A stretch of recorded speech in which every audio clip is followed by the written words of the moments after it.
Thanks for joining us. Valley News Live. Some hazy skies, a little less smoky out there here in the FM area, but that's not the case in all areas. And it's still, as far as air quality goes, as we said earlier, unhealthy for some. A lot of harvest photos shared over the last few days, and it's great to see the combines in the field. I drove by some in northwest Minnesota this weekend, and these grain crops not looking too bad. And in fact, I'm hearing some reports of 60 bushels per acre in northwest Minnesota. Now, some of the corn looked rough, but glad to hear that some of the grain crop harvest is coming along a little better than expected after this very hot and dry summer. Now a look at your temperature, 90 degrees out at Hector. That's sizzling, west wind at 8 miles per hour. Take a gander at temperatures elsewhere. You'll see the sizzle factor indeed quite high. What? 93 in Roseau this hour as it's sizzling all the way to Badette, even around Lake of the Woods. That usually helps keep things a little cooler. Not getting her done today. 91 in Grand Forks, 88 Devils Lake, 89. Cause a little sweat on the brow there in Jamestown. Hey, the most reduced visibility in the Northern Valley, as we said, 3 miles. There's a little batch of some northerly flow there, bringing in some smoke that's mixing its way down to the surface. Also, looking on that visible satellite I have turned on back here, you can see a little bit of that haze out in central portions of Minnesota. But this is the key feature that you're saying, Hutch.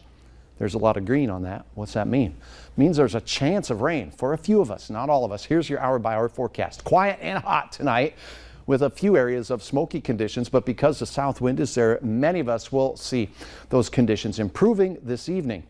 Clouds build in, and by morning we'll have a spotty shower or two in the forecast. Most of us are going to be dry, and the smoke conditions won't be too bad. Now through the day, we showed you there'll be a chance for some of that smoke mixing down to the ground in Minnesota. But look at this, some rain showers and clouds in the western portion of the viewing area that by the afternoon could produce a rumble of thunder and some locally heavy rain here and there. So some of us may get some beneficial showers out of this, and you can look at where the best chance is in the afternoon hours. It looks north. Down south, we're still dry and still hot. These showers will cool things off pretty quickly. Look at this. This model painting a picture of some big, heavy showers and thunder showers along the South Dakota border late tomorrow night, heading into Thursday. As we talked about, some of us will see rain there. So hopefully you get some. Remember, not all of us will. It'll be locally heavy underneath the thunderstorms. The rest of us might get enough to count by hundreds. Temperatures rising up to near 90 once again tomorrow. Best chance in Fargo for rain showers appears to be well after the dinner hour. Another hazy shot of that sun over sunflowers. Leanne, thanks so much for that awesome photo.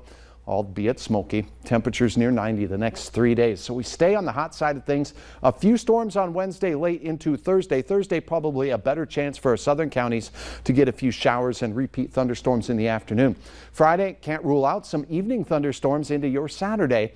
Well, that will cool us off a bit. Notice temperatures rebound and we're back in the mid and upper 80s as we close out Sunday. And because our wind chances will shift back to northerly as this system on Sunday moves through, that smoke and dense smoke returns. So if we have to pick out the smokiest days, Stacy, it looks like Friday, some choking smoke working its way back in from Canada, and then again next week as we head out of the weekend. We'll be battling it almost daily, at least hazy, but when it will be thickest on the ground is what we're watching. Like you said, albeit smoky, I love seeing those sunflowers. Isn't it pretty? It's the best time of year. It All right, is. thanks, Hutch.